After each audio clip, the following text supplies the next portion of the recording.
Hey, we made it. You there? Are you coming? You better hurry. We're about to cross the Watauga.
My name is Thomas Morgan. I had brought my family over the mountain back in '73. And like every other man that had crossed the Blue Ridge, I joined the militia. I served under Colonel John Sevier, Nolichucky Jack's what we called him. And I'd rode on many campaigns with that man against the Cherokee. But this was unlike anything we'd ever experienced because we all knew that we was riding against the most powerful army in the world. We slaughtered a little bit of beef, what we could carry with us, sent the rest back to the fort, and we headed straight up the mountain where the trail crossed over a place called the Yellow Mountain Gap. You know, by the time we got to the top of the mountain, the rain had stopped because it had turned to snow. Snow was ankle deep. It was one of the most miserable nights I can remember. We got up the next morning, done a little drilling, a little roll call. Two of Colonel Sevier's men were missing, two men by the name of Chambers and Crawford. Now Chambers I didn't know, Crawford I did. Never trusted the man. He's always sneaky like a chicken killing dog. And we figured that these men had deserted to go tell Ferguson that this Overmountain army was on its way. And that's exactly what they did. Just a little ways on the other side of the Yellow Mountain Gap, the trail split into two sections, went off the mountain down into the Piedmont. And we knew good and well that if we all took one trail, Ferguson might be marching his army right up the other, and he'd march straight into the settlements and we couldn't stop him. Because the last we heard, he was at the bottom of the mountain. So they made a decision. They split our forces. Colonel William Campbell from Virginia took those boys from Virginia and went down one trail. Colonel Shelby and Sevier took the rest of us. We took the other trail. Come off the mountains, no sign of Ferguson. We came together at a place called Quaker Meadows. It was a plantation owned by one of our Patriot leaders, Colonel Charles McDowell. And we come riding in there in the pouring rain, and the McDowells were so gracious to us. They let us take the top rail off the fence and burn it, trying to dry out in the rain. Brought in a little corn, a little more beef, trying to feed us the best they could. And as we sat there in the pouring rain that afternoon, here come a whole group of men riding in from Surrey County, North Carolina. They were being led by a Major Winston and a great big man named Benjamin Cleveland. Now, I'd heard of old Ben Cleveland. That man was notorious for hanging loyalists. If you was loyal to Ben Cleveland and you run into that man, the last sound you hear would be your neck snap at the end of the rope, because he'd hang you. I liked him.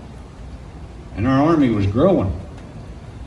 And as we sat there that night in the pouring rain, some scouts came in. They'd found Ferguson just a few days' ride from us, a place called Gilberttown. We got up the next morning, and all the commanders had met under a big oak tree. You see, there was a lot of militia. Every militia had its own colonel. We had more colonels than the ear corn. But Colonel William Campbell from Virginia was the only one that wasn't from the Carolinas. So they voted him the overall commander of our army. We took to the saddle that morning and we went thundering across the Watauga River. We was headed straight for him like a lightning bolt. We're going to put an end to this threat. We get right outside of Gilberttown, just about a day's ride, and the sky opened up on us. It began to pour down the rain. We squatted under a group of cedar trees trying to keep our rifles and our powder dry, praying that the rain would stop, but it never let up. So we pushed on. We got right outside of Gilberttown, tied our horses up into the tree lines, and we took our rifles and moved in on foot. We went screaming out in that field where old Ferguson was at, and he was gone. He'd been gone for 2 days. There was nothing there but cold campfires. And even the best of our scouts couldn't find his trail. It rained so much. One of the commanders said, well, he's headed south. He's headed to that big British fort down there, Fort 96. So we turned and we started riding in that direction because we had to catch him. The next night we was camped on the Green River, a place called Alexander's Ford. In the middle of the night I never heard such a commotion. Man come riding through our camps. Boys drug him out of the saddle going to hang him. We thought we had us a spy. He said, my name's Colonel Edward Lacey. Take me up to the commander. So they drug him up to Colonel Campbell. And Colonel Lacey asked him, said, where are you boys headed? He said, we're headed toward Fort 96. We got to catch Patrick Ferguson. He said, well, he was headed south, but that's changed. He's headed toward Charlottetown to get reinforcements from Cornwallis. So now we all got scared because we knew good and well that if he got reinforcements, none of us would ever cross these mountains again. We had rode straight to our death. So Lacey, he had a group of little Patriot fighters camped a few miles from us, and he agreed to meet us the next day at a place in South Carolina called the Cowpens. We got up that morning in the pouring rain, and we rode 29 miles that day. We come riding into the Cowpens. Lacey was already there with his men. Now, the Cowpens was owned by a wealthy loyalist. He'd buy up all the cattle in that area and graze them on that good grass and then pay men to drive them north all the way to Philadelphia and sell them. We come riding in there, and we had not had a bite to eat since we left Charles McDowell's place. And I can honestly say that all the men I knew from the settlement, none of us were a thief. But I also remember hearing the Reverend Doak say one time, the Lord helps those that help herself. So that's what we did. We helped ourselves to that man's beef.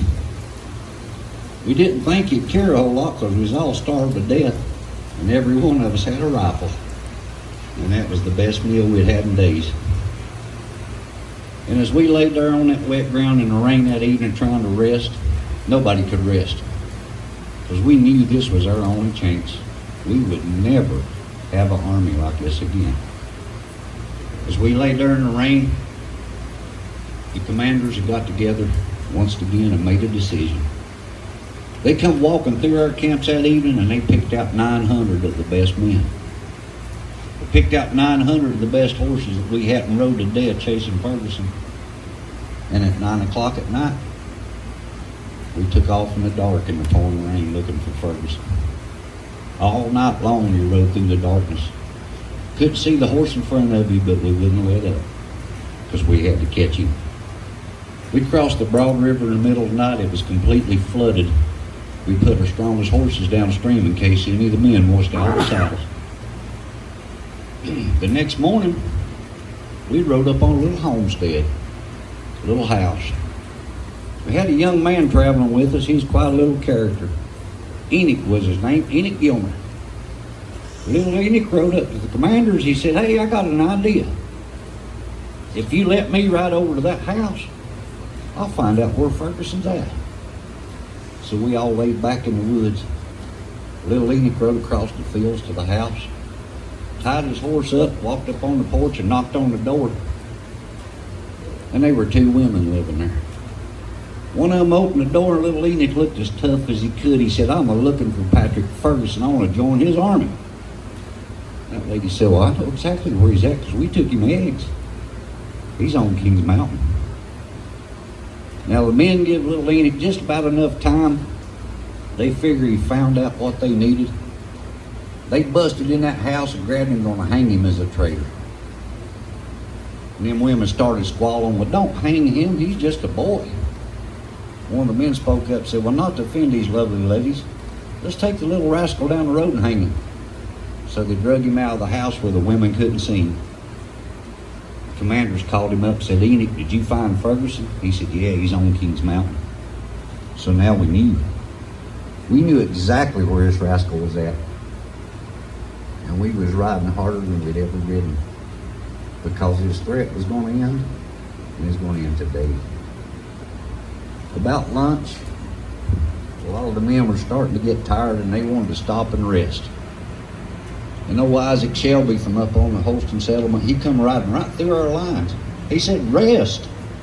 I will not rest until I ride through the lines of Cornwallis himself." He fired us up and we kept riding.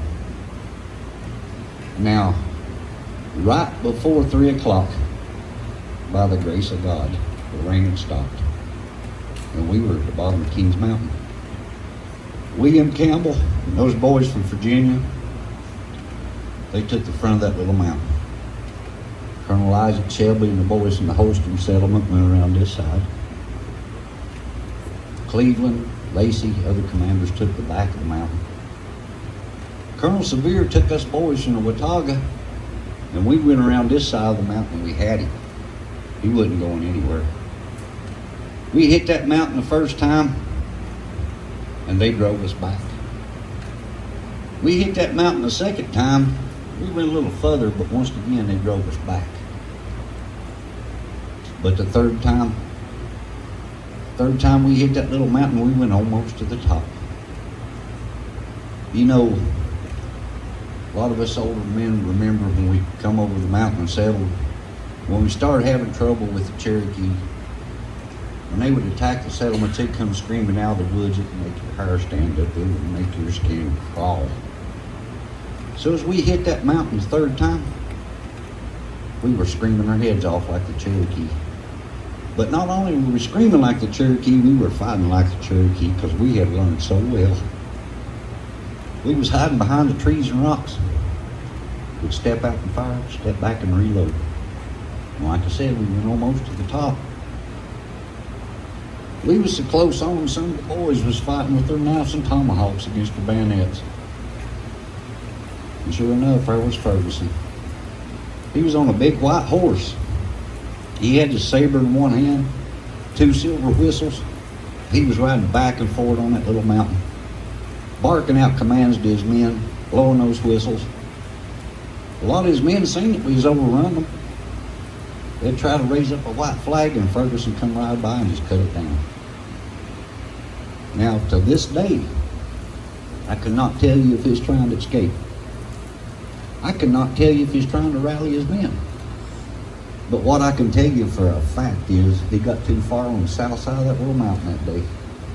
And he ran smack into John Sevier and us boys from Watauga. I was standing behind a big white oak tree. Every time I'd stick my head around to shoot, the bark would fly off.